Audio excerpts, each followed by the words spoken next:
Chapter 20, Imprisoned. Imprisoned. They were awoken with the dawn, Fritha throwing her blanket off with a start as the doors banged open and a deep voice boomed, "Right, ladies, you know the drill, form up and file out." Next to her, Jole was hurriedly pulling on a dusty green robe, Fritha crinkling her nose to pull her fetid tunic over her head and join the queue of women already snaking from the doors.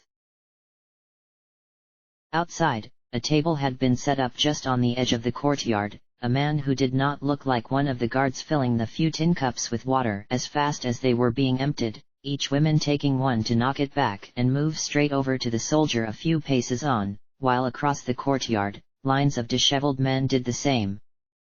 Fritha downed the water in one gulp, the liquid tepid with a coppery aftertaste, Jole already in line for the guard, the man glancing up from his tablet as they arrived before him. "It's Jole and her name's Freya," the girl supplied helpfully, the guard finding their names on the list. "Right then, you two are on building today. Go and take your places." "Building?"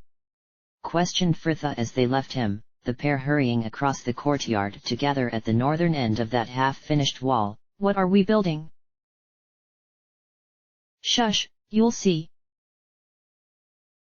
Crowds of ballspawn were milling about the courtyard now, under the watchful eyes of the soldiers, some there with them, others gathering similarly about the other end of the wall 100 or so yards away. A smaller group was stood about a collection of wooden barrows, while before the gates 2 rows of men were being chained together, one of the soldiers with them pushing a small cart of picks and spades, and Fritha counted about 100 of them in all, almost as many who had found their refuge in Saradush. Vagnus and her 2 friends were at the other end of the wall laughing with a couple of the men, the elf muttering something to the giantess as she noticed her watching and Vagnus glanced up to send her a sneer. Fritha shrugged mentally, turning back as the shout rang over the courtyard. "Right, get to it then. I'll start." And all about her movement, Fritha watching as Jole stooped, taking one of the stone bricks from the small pile behind them to place it on the wall, and Fritha followed suit. "So, what are we building? I hope they don't expect it to stay standing long without any foundations." Jole laughed humorlessly. "Don't worry, they don't." "What?" "Look down the other end," the girl huffed, taking up another rock, Fritha following her hand to where men and women were slowly heaving stone bricks from a section of wall that was almost as tall as they were. They're dismantling it," cried Fritha. Jole nodded. "Yes, and those on collection gather it into the carts and move it along here, where we build it, and round we go. And this is it." "Pretty much, I suppose they don't want the risk of arming us with tools. Some days you'll be on collecting, some days on dismantling. I think building's the best though. It takes some thought and the time goes faster." The crash of falling stone, one of the men dumping a cartload of squared-off rocks behind them with a flushed grin. "Another load for you there, girls." "Thanks," Jole puffed, setting down another stone and straightening to nod to the building just before them. "If you're lucky you get to work in the kitchens. There, you cook for the whole camp and do laundry and sewing for the guards, the work's a lot easier and you get the leftover scraps to eat, but only the most trusted prisoners are allowed in there. Still, could be worse, out digging the moat with the other men foolish enough to give lip or stare or show a bit more spirit than is wise. They get no more water for their labor, you see them brought in with heat stroke all the time. One even died last 10 day. Fritha frowned. "Why does this place even need a moat? Why does it need this wall?" Jole countered. "It's just another pointless task to keep us exhausted, half-starved and too weak to cause any trouble." The girl trailed off, a longing look lingering on the long wooden building but a few tantalizing yards away. "Oi, get back to it, you!" Jole started, hastening to crouch for another rock. "Yes, sir."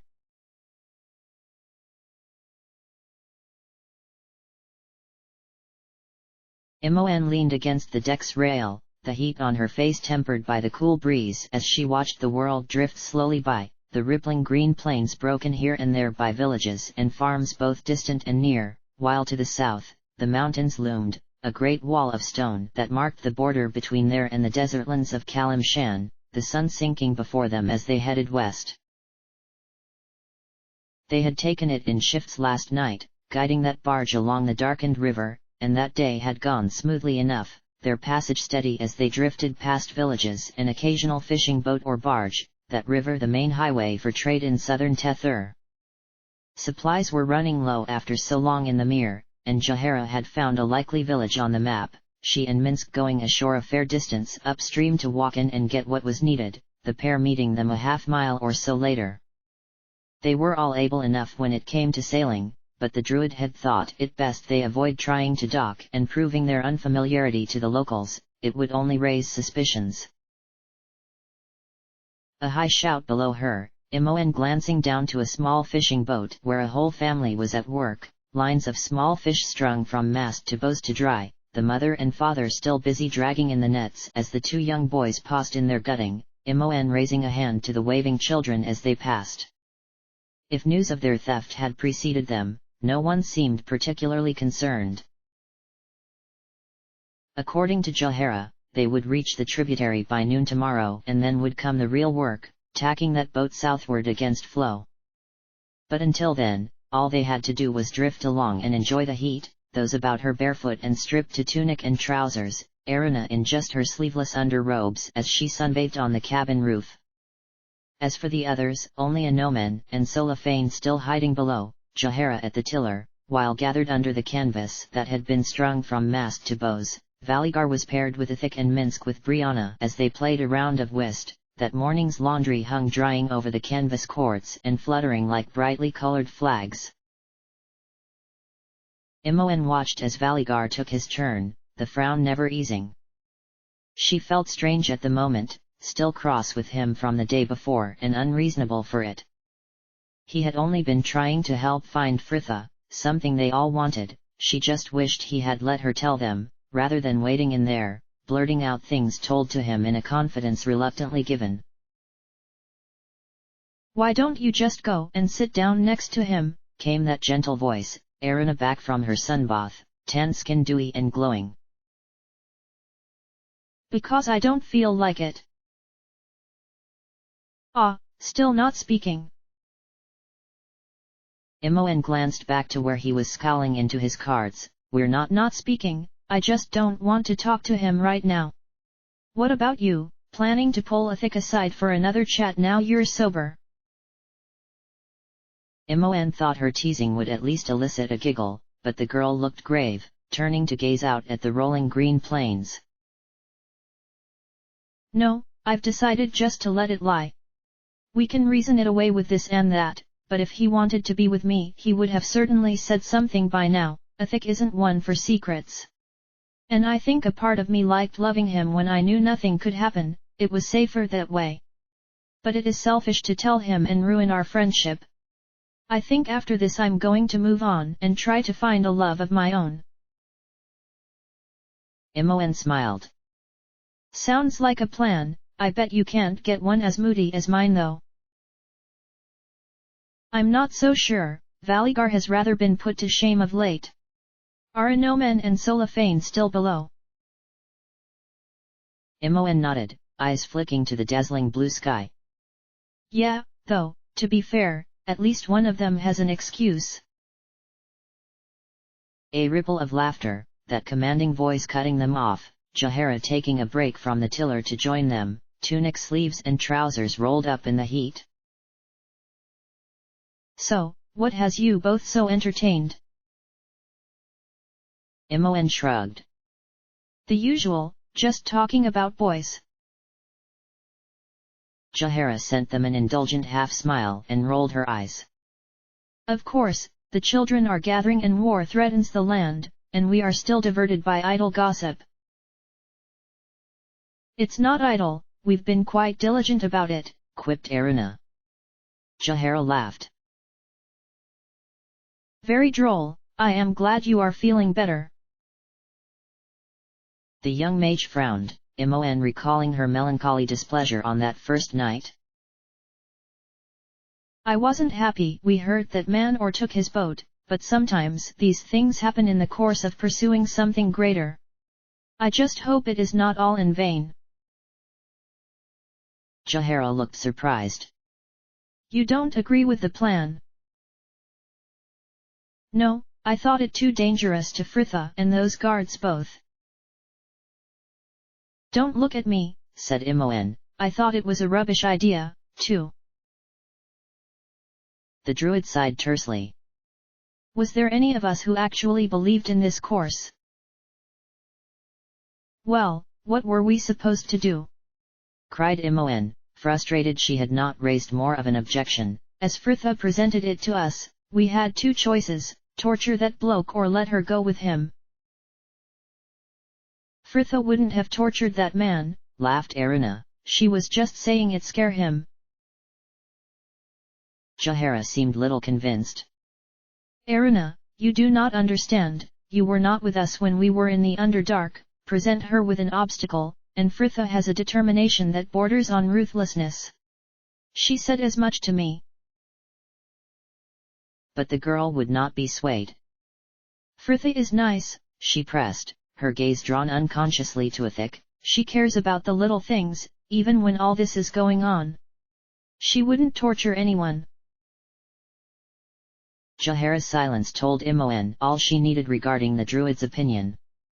As for Imoen, she just wasn't sure anymore, of what Fritha would have done or whether the course she had proposed was the wrong one anyway. They had all changed so much. It was as though Jahara had heard her thoughts, her sigh deep and almost wistful. You have both changed so. Yeah, gentle Fritha's now harder than a goat's knee. And you are an oracle of the future, added Aruna rather dramatically. Imoen just snorted past her discomfort.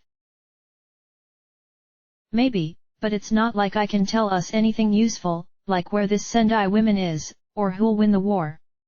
They're just dreams of places I've never seen, usually on fire and half drowned in blood, and scary enough to keep me awake for half the sodding night. They may have helped us find Fritha, reminded Jahara. Imoen quirked a slight smile. Yeah, I guess it was worth it for that. I've got a book on divinations and the reading of signs, offered Aruna. You can borrow it if you like. Might help make more sense of what you see. A groan from the group behind them, Minsk and Brianna's twin smiles indicating the winners, Ithik leaning back as he called to them. Here, Aruna, come partner with me. Valigar's mind is elsewhere today. The girl smiled, skipping over to be dealt in, Valigar ducking from under the awning, seemingly planning to take her place. Imoen breathed an audible sigh. Well, I think I might go and make a start on that book. Valigar watched her go, pink bob bouncing as she clattered down the cabin steps to be lost to the darkness. She is still angry with me. I do not think she is angry, offered Jahara, just hurt. I acted in the best interest of this group, and her friend, too. And I imagine Imoen agrees with you, but you also betrayed her trust. Perhaps she would have preferred to tell us herself, rather than having you make that decision for her. A frustrated sigh. As though such matters when, Valigar cut himself off, it matters to her. Yes, Jahara agreed sharply, it does. I make it a point to stay out of these affairs, so I will say my piece and have done with it. Imoen is young and, for all her talk of boys, not quite as worldly as she is happy to have people believe, and I would ask you to end it now, should you have any doubts about your feelings. The barge's only cabin was cool and gloomy, hidden from the sun's eye. The single high window opened upon the sparkling river. Imoen was where he had expected her, sat cross-legged upon the bedding that was still lain out from night before and apparently absorbed in a small tome. Anomen and Solafane are in the other side, she offered coolly, with a nod to the dark hold behind him. I am not looking for them. Imoen's attention was firmly back on her book. I'm reading. He took another step forward, closing the door behind him to take a seat on the bedding next to hers. I can wait. A snap as the book was closed, Imoen laying it in her lap with a sigh as she finally faced him, the girl looking pale despite the recent emergence of her freckles. I know what you're thinking, that you acted for the best and I've no reason to be cross with you for telling them. And you're right, and I'm not angry about it, not really. It had to be done. Yes, but I should have let you make that decision. The girl shrugged, long fingers idly playing with a loose thread on the book's binding. It's fine. It's just difficult. I don't mind the magic, or any of the other ball stuff because it feels, and I can't believe I'm saying this to you, but it feels natural, like a part of me. But these dreams, they're coming from a place I don't want to look. What will I see next? Another city destroyed, one of us dying. The night I told you about them, it was the first night I think I even admitted to myself that they weren't just the usual nightmares, and I would have liked a bit more time to get used to the idea, before everyone else knew, too. But, she continued, drawing a great breath and sending him a very forced smile, it's happened now, and it's fine, because it kind of has to be. Valigar frowned, she made it too easy to forget she was of the children, and the burdens that came with it. He placed an arm about her shoulders, face laid against the top her head, her hair silken against his cheek and rich with the scent of magnolia oil. I am sorry. It's all right. At least we know where to find Fritha now. I did not mean about that.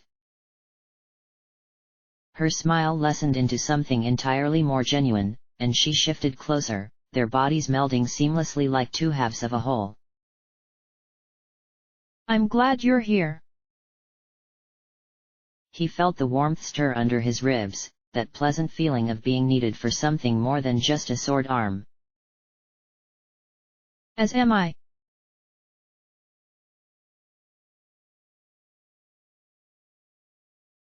Fritha thought the sunset would never come.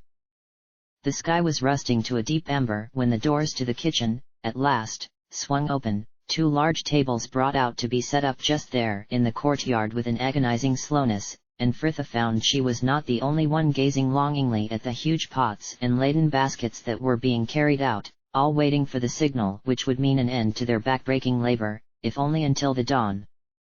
They had only stopped once all day, when the sun peaked above them, her hopes of lunch dashed as she had lined up to receive another cup of water before being sent back to her work. Next to her, Jayole was crouched and resting under the pretense of searching through the rock pile for her next brick, so far unnoticed by the board guards. Fritha set the rock she was holding onto the wall and spared a glance for her stiff hands, fingers grazed and dusty, blisters bulging white on her palms, and she had to resist touching them and feeling the revolting swell of liquid within. Everything ached, back, arms, even her head, her temples throbbing fiercely, each movement sending dull waves of pain through her limbs. The air was enveloping, cloying against her slick skin, the high wall before them radiating the heat it had absorbed through the day.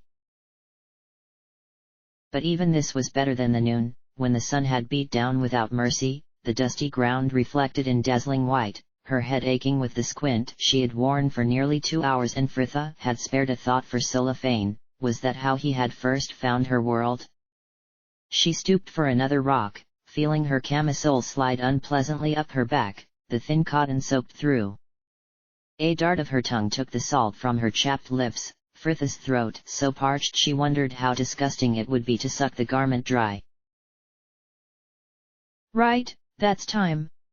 shouted the voice all had been yearning for, relief sighing over the whole courtyard as stones were dropped and backs stretched out. "Form up over there! North block first, then south." Fritha followed Jole, the pair joining the long queue that was winding up to the tables to collect the tin cup of thin vegetable broth and flat bread cake that would be the only meal she would get that day. Fritha stared down at the paltry offering. She really should have made more effort to eat when she had had the chance. Jole sent her an encouraging smile. "Come on, we can get a place in the shade of." "You there," came the grunt, Fritha whipping back to find Vagnus's uneven face squinting down at her. "Your bread, give it to me." A defiant pause. "I said." "I heard you," Fritha snapped, her scowl lowered as she handed over the coarse misshapen bread cake. Vagnus was half turned to go, a smirk twisting her thin lips. "My thanks." A hand tightened about that battered tin cup. "Here, take my soup, too." And it was as though the world had slowed, the cup bouncing off the back of Vagnus's great, round head with a faint thud, the thin broth sparkling in the air as it exploded over her and the line next to them scattered with a chorus of horrified shouts. A scream that was more anger than pain, Vagnus whirling, a fist already thrown out before her, Fritha dodging past it to slam into the woman and send them both barreling into the nearest table, only the cook's quick thinking saving the rest of the camp's dinner, the thick-set man dancing back, huge pot in hand. Fritha hit the dusty ground next to her opponent, a fistful of hair left behind as she rolled away and a handful of sand covered the attack as she flung a punch into the woman's kidneys. A grunt of impact, Vagnus's fist driving through the gritty cloud and pain exploded across her jaw, Fritha sent sprawling, helpless to watch the woman grab a rock from the wall next to them, an inhuman roar echoing over the courtyard as she raised it above her head to blot out the low sun. Fritha tensed, ready for the blow, when... "No you don't! Maxid, get her arms! Algar! Get of me! Get your hands! Come on, you!" snapped a voice above her, rough hands heaving Fritha to her feet, the soldier taking her arm and she glanced around to find Enric encircling the other, the pair frog marching her after the still cursing Vagnus. The barracks were cool and extremely tidy, the regimental order to their surroundings enough to silence even the rabid Vagnus, and they were walked into the small office to only the beat of marching feet. And there he was, a small, grey-haired man with a lined, determined face sat in his neat uniform, behind his neat desk, this man charged with such a filthy, corrupted duty, and Fritha was suddenly aware of how she stank, clothes she had travelled and slept in for over 6 days now torn and dusty, her face throbbing painfully as she swallowed a mouthful of blood. The guards about them saluted. "Commander Marank, 2 prisoners brought in for brawling." The man sighed tersely, the disappointed tutor, giving the pair a stern appraisal over his steepled fingers. "Brawling, eh? Well, who started it?" Fritha sent the woman next to her a sidelong glance, the narrow, piggy eyes meeting hers for the briefest moment. The silence was very loud. Another long, paternal sigh. "Well, if neither of you will confess, then..." Enric hastily cleared his throat. "Sir, I saw the fight from the barracks, Vagnus began it." This was clearly news to Vagnus. "What?" The commander nodded. "I see. Take her out the back." "No!" the woman roared, struggling against the hands that had suddenly grabbed her. "It was her. That bitch." A sweep of the cosh, and all fell silent. Fritha tried not to look as they dragged her limp body out. What is going to happen to her? She will be executed, as per the rules here. For that, cried Fritha. No. Stop. You can't kill us. Don't you understand, the children have to survive, if Bal is to stay dead. The commander frowned, receiving her outburst with a cool detachment. I understand these widespread concerns, but really, the superiors set up this camp with the best of intentions, and then abandoned us here with an impossible task. Executions are all I have to keep order. Be grateful Karstil here spoke up when he did, or it would have been both of you before the block. Samid, take her back to the dormitories. The last guard left stepped up, Enric forestalling him. I'll take her, I'm going that way. Outside the chaos of the courtyard had already been subdued, the dusty square empty save for that half-built wall, Enric marching them past the barracks and behind the storehouse where he stopped, the man fumbling in his bag for a cloth and a bottle of clear alcohol. Here, tip your head back. A cool rag was being dapped against her grazed cheek, Fritha could barely feel its sting in her shock. They just killed her. Enric sighed, his tanned face holding the sort of resigned regret she often saw in men who thought themselves bound by orders. I am afraid so. It is as the commander said. They send more ballspawn every 10 days, but no more guards to hold them. We are outnumbered here 3 men to 1, it is the only way they have to keep order. Here, he continued, lowering her chin and moving a finger back and forth before her eye. Focus, any pain or black spots? No. How many have they executed so far? I don't know, I haven't asked. How is your jaw? Any loose teeth? Fritha probed her tongue about her mouth and shook her head. Enric tried a smile. Well, that is something, at least, and there's no concussion. You're lucky, there's only so much I can do here. There are wards on the perimeter towers that prevent any magic within the fort, divine or otherwise. The commander thought it best, too many of you have your talents there. How are you feeling? A lot better than Vagnus, I imagine, she muttered sullenly. Enric sighed. Listen to me, I don't know what you did to have that group of yours so ready to be rid of you, but I heard what you tried to do for that woman on the ship. Please, stay out of trouble, I won't be able to help you next time. Fritha gravely held his gaze, feeling the words down to her soul. I won't forget this, Enric.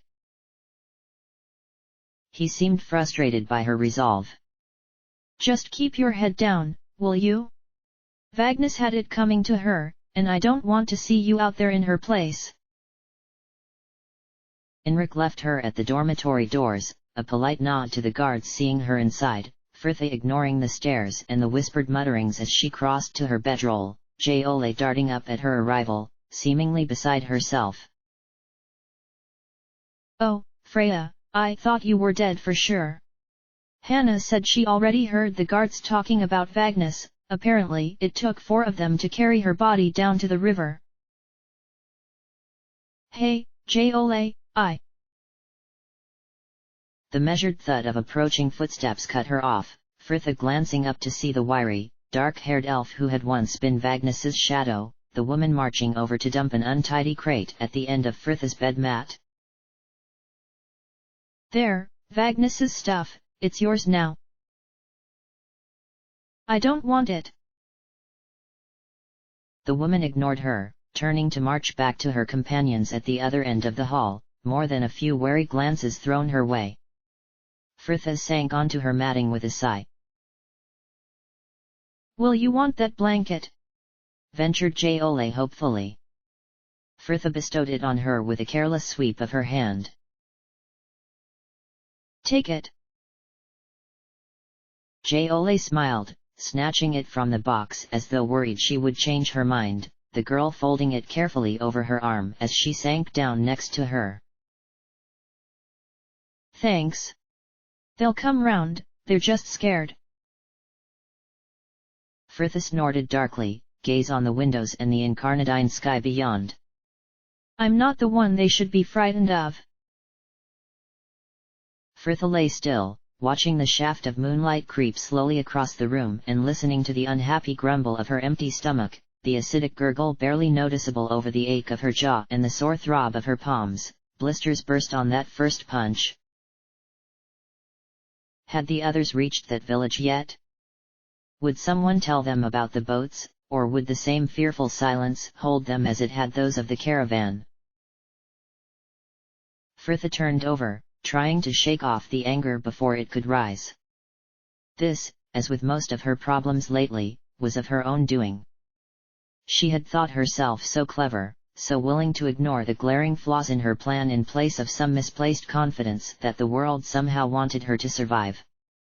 And even if the others did find her, what could they do? Her first glance at that darkened fortress had told her only another army would be able to take it. They would have just had to admit defeat and slink off to Amkithran as first agreed, that plan, of course, relying on the fact she was not trapped within. Stupid, arrogant girl. When had her careful plans become foolhardy challenges to the uncaring fates, and Fritha prayed her friends were all well and unharmed. If they were heard in their search for her. And what then, if they actually arrived there? Another pang of worry, the idea that they could be killed trying to get her out more than she could bear. Fritha shook herself, let all fears have their place in reason. Jahara was sensible, as was Valigar, as was Minsk. If you caught him in the right mood, surely they would advise against such a course upon seeing that place, wouldn't they? She had her doubts. Perhaps she could get a message to them, through Enric or one of the other guards willing to take a bribe. Let them know she was there and well enough, and that they should just head straight to Amkithran before it was really too late. Her plans had almost distracted her from her hunger. Fritha's stomach gave a particularly disgruntled growl. Oh, shut up, will you? She hissed, giving it a poke for good measure. A murmur of laughter rippled through the darkness. Can't sleep? Asked Jole, turning over under her blankets to face her. I'm not surprised, it's probably only the 9th hour, they make us bed down so early. A flashed smile, the girl propping herself up on an elbow. So, where are you from? Bergost, lied Fritha promptly. I've never even heard of there. In the north, is it? What was it like? Fritha gazed up at the silvery beam of moonlight, trying to picture the quaint little town she had visited only once. Quiet, small. Do you miss it? Fritha swallowed tightly, thoughts suddenly awash with memories of Candlekeep. Yes. Do you have family there? Not anymore. Fritha sighed, more than ready to turn the conversation from her. What about you? Oh, I'm a local, Jole announced almost cheerfully. I'm from Yuen, a fishing town north of Zazispur, near the Star Spires. It's a small, friendly place, too small, so I once thought. I left to join an adventuring band a year or so back. Now all I long for is to return. For a moment, her face held a painfully broken look, the smile back as she added, still, I'm going to keep out of trouble here, and maybe I'll get to go back after all this. Fritha said nothing. So, the girl continued, what were you doing so far from home? I came to investigate rumors of a guardian for the children. Ah, nodded Jole wisely, you and half the souls here. So, do you know anyone else here at the camp? Fritha blinked, Did she think that her day of labor had left her with time to make friends? Sorry. Jole sighed another laugh. I mean, were you captured with anyone else? Most of the people from Saradush arrived in small groups. Oh, no, it was just me. I had other companions in Saradush, but I lost them when the city fell. I don't know where they are now. Fritha added truthfully. Jole smiled gently. They must have thought a lot of you to come to Tether with you. I suppose so. My companions abandoned me to the guards at the first sign of trouble. With little other choice, I came here willingly. By then, the camp was already up and running. The first of the children brought here were forced to help build it. Better than building that endless bloody wall all day, muttered Fritha angrily. Jole gave a lopsided shrug. Not as safe though. Quite a few died in the construction. Safety is not as much of an issue when your labor is expendable. But we're not expendable, cried Fritha, angry at how everyone seemed happy to ignore the true danger. None of us are. Every death, every single one brings Bal a step closer to his return. Don't they understand? Jole looked alarmed by this sudden explosion of noise, raising her hands as though she would have liked to shush her, but did not dare. I know, and I expect some of the soldiers do, too, but when your entire country could be swallowed at any moment by a war between the Balspawn, I suppose they'd rather chance it. Is that why your friends came with you, to stop Bal? Yes. Jole smiled, seemingly glad she was whispering again. What were they like? What? But the girl was not listening, her gaze distant as she offered, my companions were such a strange mix. All locals like me. We had Trevin, a tall lad who had decided long ago laboring on his dad's farm was not the life for him. He swung an axe like he had been born to it. Then there was Jedire, a mage's apprentice from Zspur. He said his master had sent him to learn more of the world, but Hela told me he had been dismissed for stealing magical components. He was so jealous when I told him I was a sorceress. No studies for me. Hela was from the city, too, born to this huge halfling family who lived in the slums. She was a cutpurse by trade, though she knew enough about traps to help us avoid them. And lastly, there was Brigunt, an older soldier from Dar Omar. He used to be part of the Queen's Guards, but he left after a tavern brawl saw his foe dead. No charges were brought, but he left anyway, said he hadn't wanted to tarnish the guard's name. So, there we all were, traveling the length of Tether, guarding caravans or investigating leads on behalf of the latest noble house who had become set on being the one to discover an entrance to the old Shanadar ruins. We would sometimes find an old lost cache or rare enchanted weapon out in the wilds, but most of the time we just rolled along, making enough coin to keep us in wine and our landlord at bay. Sounds like a fine enough life, offered Fritha. Jole heaved a wistful sigh. Yes, it was, but I always had the feeling we were just doing it until something better came along. We weren't friends, we were just people who worked together. I don't blame them for leaving me to the guards. They were good people, but we were outnumbered and it was too much to expect them to die for me. But what about your friends? What are they like? Fritha swallowed, after hearing the girl's casual account of her betrayal. Her worries of her own friends facing certain death to save her seemed horribly poignant. Well, there is a warrior from the northern lands who has the might of a red dragon, and a druid woman, who has the temper of one. They've traveled with me a year or more, since the Iron Crisis brought us together. And there is a mage who I've known much longer, in fact, we grew up together in Bergost. I hope she's not worried for me. Maybe she can distract herself in her new sweetheart, a woodsman. He doesn't talk a lot, but she talks enough for them both, and he likes her, I can tell. I would catch him looking at her sometimes. Fritha smiled. It was nice. Anyone look at you like that? Asked Jole quietly. For an instant, he was there smiling behind her eyes. Fritha shook her head. No. So, who else? There were 2 knights of Helm and Torm respectively, an elven warrior most recently of Suldaneseller, and 2 travelers from the frontierlands who we fell in with in the city. They could even be a couple by now. So many, laughed Jole. You travel with an army?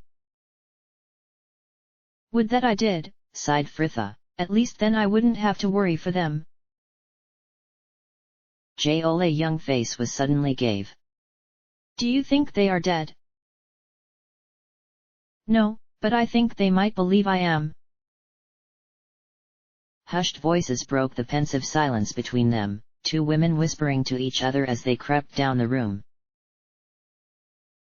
Where are they going? Asked Fritha. Jole sighed, rolling onto her stomach. Over to the men's compound. Some of the women bribe the guards to let them across. With what? The girl sniffed primly. They make friends with them. Fritha frowned, following their passage to the doors. Why go over there anyway? Jole shrugged. For a bit of male attention. I have thought they'd have had enough of that from the guards. Yes, well, there's access to the washrooms over there, as well. The wash block is just behind the south dormitories, better for the river, I suppose. Fritha felt a nervous quiver in her stomach that had nothing to do with her hunger. Really? Jole nodded, not noticing her tone. I'd love to go. They only allow access once a 10-day and you can never have a proper wash, not with the guards leering at you. But I can't see the point of buying my way over there, not like that, you come back dirtier than when you had left. The girl glanced to her, sitting hastily as she found Fritha up and already pulling on her boots. Freya? Where are you going? For a wash. And Jole was still trotting nervously after her when Fritha reached the doors, the 2 guards glancing up with matching leers. Out of bed, girls. Chuckled one. The commander won't like that. We want to go across to the south dormitories. Oh, really? Grinned the other. And what have you got for us in return? This. And she felt a twist of delight as the 2 faces went slack in their surprise, Fritha drawing a hand from the depths of her tunic to produce a single pearl earring. For both of us, she added with a glance to Jole, letting it hover above the nearest guard's eager palm. For the rest of the 10-day. Then perhaps we can make a deal for the other one. She let the jewel drop, the guard snapping his fingers closed upon it with a wide grin. A handshake sealed the thing.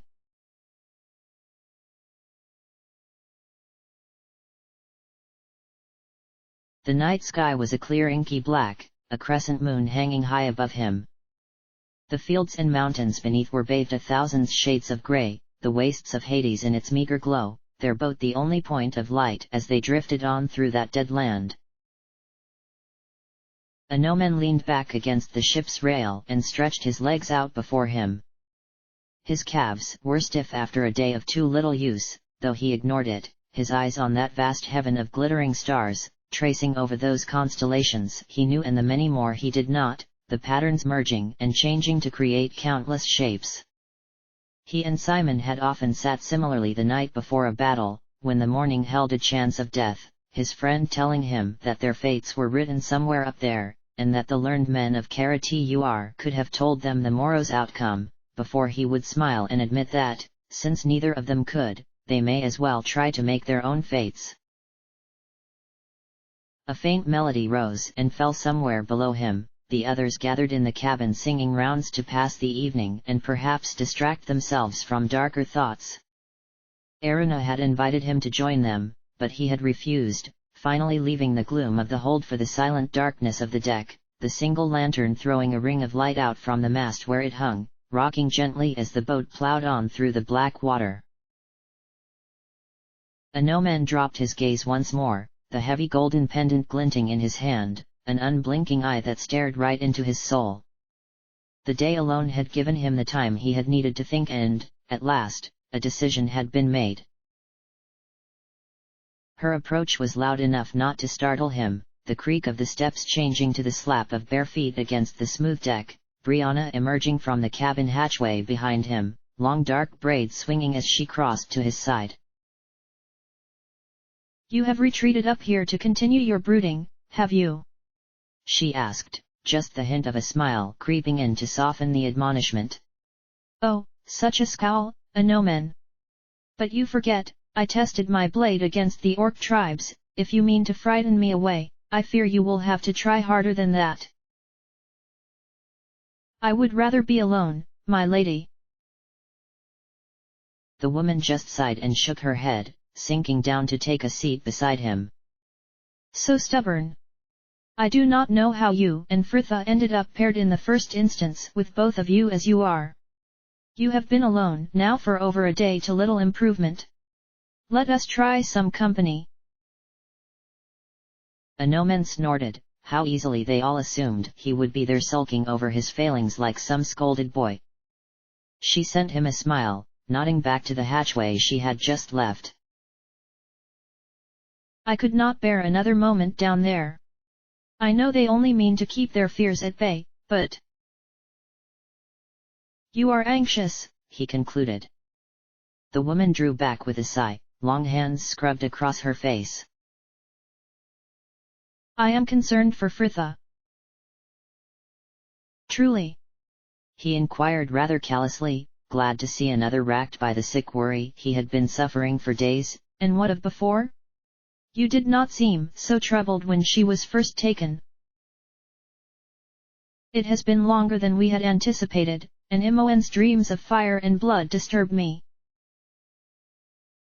They disturbed him, too, the night relenting to remind her. Imoen said they are often so, the essence within her corrupting them. Saradush met with no tide of blood despite her dreams. But Brianna seemingly took no comfort from this, and a silence fell between them, the woman finally breaking it with the question that had brought her there. "Do you want to speak of it, Anoman?" "I am surprised you would even wish to talk to me after what I did." "Why, because you were angered by a man's spiteful refusals to tell us where our friend had been taken and lost your temper." "You think my actions were justified, my lady?" She smiled gently. "No, but I think they were understandable. You are not a saint, Anoman, and neither am I, and all we can do is try each day to be better than we are." Anoman refused to be soothed in this. "My actions were not justified. I would have killed that man had I not been stopped, and I would do the same again given the chance. You are right, Brianna, I am not a saint. I am not a good man either, nor am I a wicked one, I am just a man." "Oh, yes, I quite agree," snapped Brianna. "Let us just ignore the small fact of you earning your place in one of the most respected knightly orders in this land." Anoman heaved a sigh, wondering for a moment if everything would not be better had he passed by the coronet on that distant summer afternoon. "The order? Perhaps they are not as good as judge of a character as I once believed. How can they be, when they have welcomed such men as Sir Elquist into their ranks?" He gave the woman no chance to voice her shock, Anoman plunging on. "But I do not speak of my duties to them, but as a priest of the Watcher." He let his gaze return to the stars, wondering if somewhere in that glittering field, this story could be read. "It was said in the time of troubles that Helm was given guardianship of the path to the heavens, and when his lover, Mistra, sought to pass, he struck her down. When I first heard the tale, I thought it showed the nobility, the unwavering strength of my lord that he could make such a sacrifice. But more recently, I find myself wondering, not if he should or should not have acted so, but if at any time since he has regretted it. In Helm, I am charged as guardian to the weak and vulnerable. But in Helm, we of the faith also must uphold the law as it is written.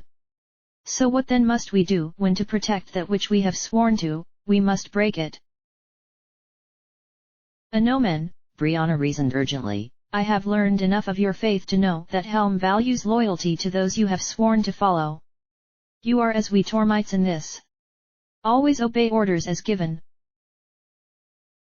As long as they do not contradict the dictates of Helm, he cut in sharply, the seminary had done its work well.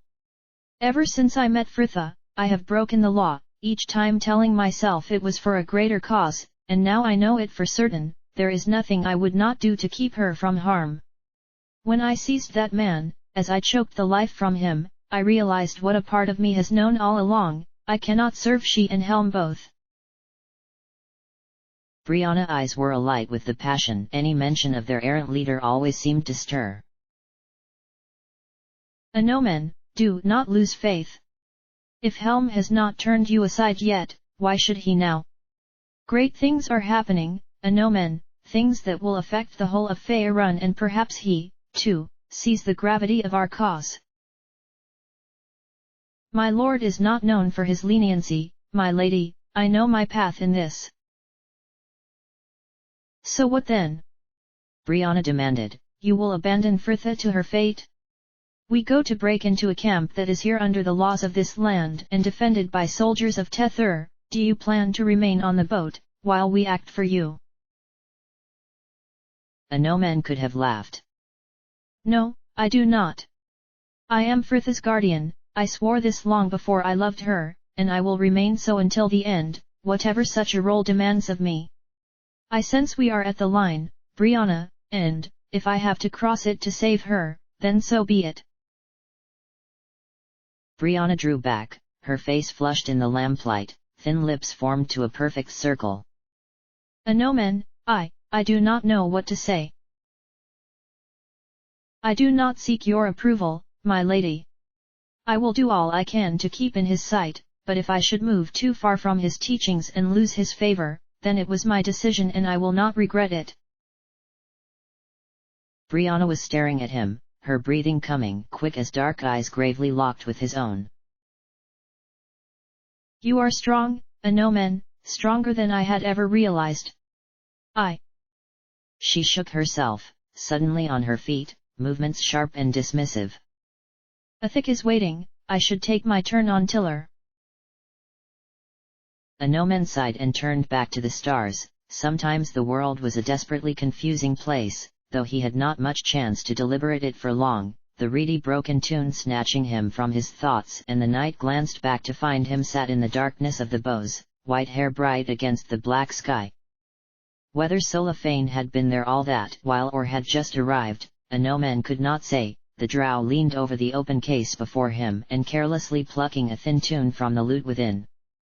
It seemed unlikely Solafane would touch her things without her permission. Anomen's mind drawn back to the sword he had left next to his bedroll in the cabin below. Had Fritha entrusted her lute similarly to him? It is losing its tuning, the drow greeted at his approach, Anomen halting to sink down beside him. She can rectify that upon her return. The Dark Maiden favors those with talents here, Fritha offered to teach me before she left.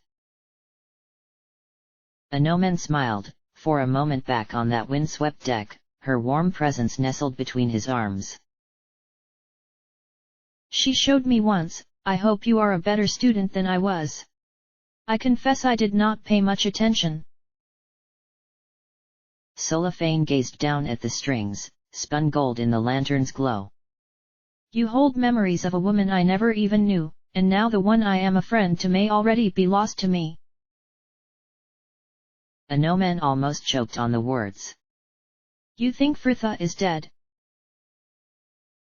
No, but I fear she will return to us even more broken than she was before. I should not have let her do this. It was not your responsibility to stop her. Cellophane fixed him with an unrelenting frown. No, it was yours. You love her. And what of you? Anomen accused hotly. Do not think I am blind to how you treat her. I regard Fritha as I always have. As a mistress to be served. As a friend to be worshipped, illustre pardon the blasphemy. Cellophane sighed, his temper fading to offer more kindly. Anomen, I thought once I was coming to love her, but it is not like that. After nigh on a month of Brianna telling him the same, Anomen was reluctant to believe it. You are telling me you do not favor Fritha. Anomen, I think her the divine embodiment of everything that is good and worthy of this world you have up here. How does one fall in love with that? Very easily. The drow quirked the faintest of smiles. Perhaps, and perhaps I could had I let myself, but she does not need a love, she needs a friend, a brother, and that is what I became. To change it now. He trailed off, Anomen left unsure as to whether he considered such a change a possibility or not. Cellophane sighed again, smile lingering as he closed the case and made to his feet. Ah, I should have more confidence in her, she knows her own path in this. Have faith, knight, she will return to us. That she would, and Anomen would be damned before he let Fritha leave their company at such risk again. He watched the drow go, disappearing into the cabin as Brianna had, before he returned his attention to his hands, a finger hooked in the chain as he held that holy pendant aloft. Damned? Anomen smiled grimly, light catching on that all-seeing eye as it span slowly on its chain. He hoped it would not come to that. Evening there, girls. Fritha nodded her response, ignoring the guard's twin smiles as she stepped through the doors they had opened and into that long bustling hall, the place a stark contrast from the women's dormitory, beds rolled up to make more room for the men thronging about them, some sat and stood alone, others in small groups playing cards or talking quietly, a handful of women scattered between them and seemingly enjoying the attention their rarity gave. Fritha did not recognize any of them, men or women, though all seemed to know who she was, narrowed eyes glancing up to watch them pass. Freya, hissed the girl at her elbow, gaze fixed warily on a nearby man who was chanting into his knees some prayer of blood and death. Freya, I am really not sure about this. Fritha ignored her. So, how do we get over to the washrooms?